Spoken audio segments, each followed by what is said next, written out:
warahmatullahi wabarakatuh. Saya Saldia, mahasiswa program Magister Agronomi Universitas Padjadjaran. Kali ini saya akan menayangkan video pembuatan formulasi insektisida nabati dan pengujian keefektifannya terhadap organisme pengganggu tumbuhan. Indonesia merupakan negara yang kaya akan sumber daya alam hayati. Oleh karena itu perlu dikaji potensi berbagai jenis tumbuhan yang dapat digunakan sebagai insektisida nabati. Salah satunya adalah tumbuhan Melaleuca atau biasa yang disebut kayu putih.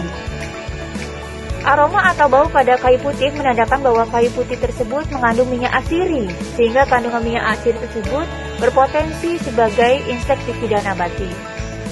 Untuk melakukan pengujiannya, mari kita ke laboratorium.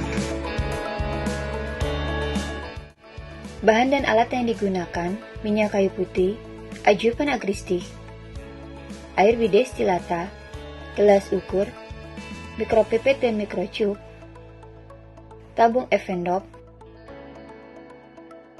tabung reaksi dan vortex. Langkah pembuatan formulasi: minyak kayu putih sebanyak 700 mikroliter dimasukkan ke dalam tabung Evendop.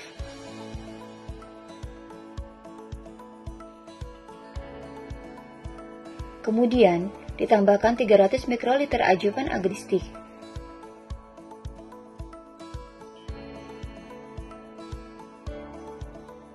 Selanjutnya, di vortex dengan kecepatan 1500 rpm selama setengah menit. Ini merupakan bentuk formulasi yang berwarna keputihan, yaitu formulasi emulsion. Langkah pengujian formulasi ke dalam air: formulasi yang sudah jadi diambil sebanyak 700 mikroliter dan diteteskan ke dalam air sebanyak 7 ml. Ini merupakan formulasi yang sudah dicampur dengan air.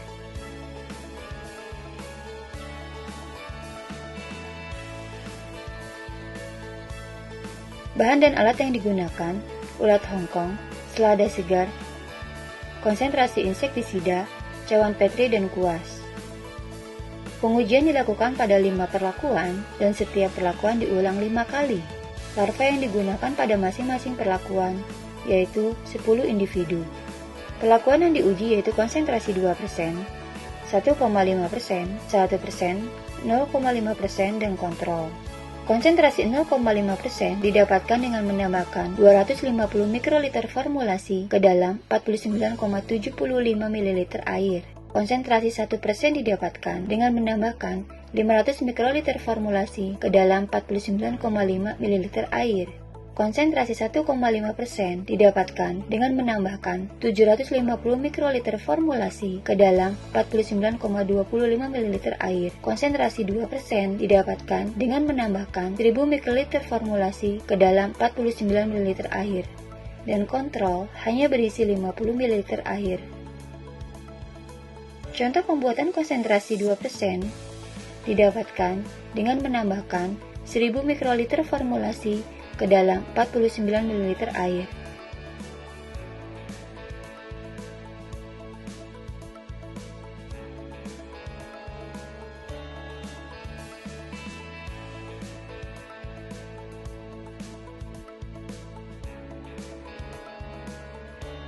Masing-masing konsentrasi dan kontrol diaplikasikan dengan cara disemprotkan menggunakan hand sprayer ke 10 larva yang diletakkan pada cawan Petri. Konsentrasi yang disemprotkan sebanyak 10 kali semprot dengan konversi volume formulasi 1 kali semprot adalah 0,1 ml. Setelah disemprot, larva dipindahkan ke cawan Petri lain dan diberi pakan selada segar. Pengamatan dilakukan terhadap mortalitas ulat Hongkong setelah aplikasi. Larva dianggap mati apabila disentuh dengan kuas tidak bergerak. Ini merupakan cawan Petri setelah perlakuan. Berdasarkan hasil pengamatan, larva ulat Hongkong mengalami kejang-kejang sesaat setelah penyemprotan dan kemudian langsung tidak bergerak. Selanjutnya, dilakukan pengamatan selama 2 hari. Pada kontrol, tidak ada satupun larva yang mati, artinya mortalitasnya 0%. Pada konsentrasi 0,5%, mortalitas mencapai 10%. Pada konsentrasi 1%, mortalitas mencapai 30%. Pada konsentrasi 1,5%, mortalitas mencapai 46%. Sedangkan pada konsentrasi 2%, mortalitas mencapai 100%. Mortalitas 100% pada konsentrasi 2% menunjukkan bahwa kayu putih memiliki efek toksisitas yang kuat sebagai racun kontak terhadap ulat Hongkong. Larva yang mati diindikasikan dengan perubahan warna menjadi kehitaman. Minyak kayu putih mengandung senyawa utama yaitu 1,8 sineol sebesar 61%.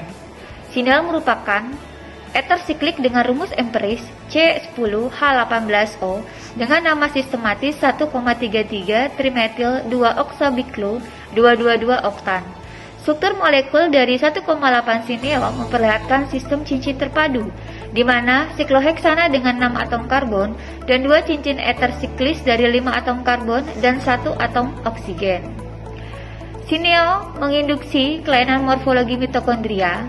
Selain itu, sineol juga menyebabkan kerusakan sel membran inti dan pelarutan kromatin inti serta vakuolisasi mitokondria. Sineol dapat bertindak sebagai exogenous drugs yang dapat menyebabkan kelebihan produksi oksigen sehingga memunculkan aktivitas superoksid dismutase atau SOD. Sineol juga dapat mengurangi kemampuan detoksifikasi ulat Hongkong sehingga dapat meningkatkan toksisitasnya. Selain itu, sineol juga dapat secara khusus mempengaruhi beberapa enzim. Sineol dapat meningkatkan aktivitas enzim monoamin oksidase atau MAO pada ulat larva ulat Hongkong. MAO ini merupakan protease flavin dan berada di luar selaput mitokondria yang berfungsi untuk mengkatalis deaminasi monoamin dan mengatur neurotransmitter. Kelebihan dari MAO di jaringan syaraf dapat menghasilkan metabolit amina dan juga menyebabkan degradasi mitokondria, kemudian membuat larva mati. Sineol juga dapat menyebabkan kelebihan enzim nitric oxide sintase atau NOS, di mana NOS ini merupakan radikal bebas dengan fungsi transmisi sinyal.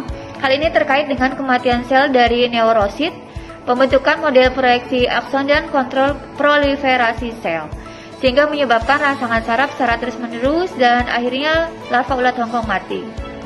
Terakhir, sineol juga menghambat aktivitas enzim asetilkolinesterase dan menyebabkan akumulasi asetilkolin berlebihan di sinaptik.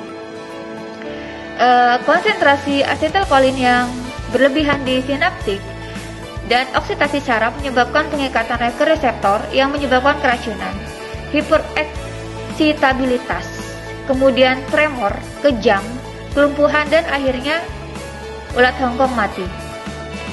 Sehingga kesimpulannya, minyak kayu putih dalam bentuk formulasi cair putih 70E berpotensi sebagai insektisida nabati melalui efek racun kontak dengan mempengaruhi aktivitas beberapa enzim seperti monoamin oksidase, superoksid dismutase, asetilkolinesterase, dan nitric oxide sintase.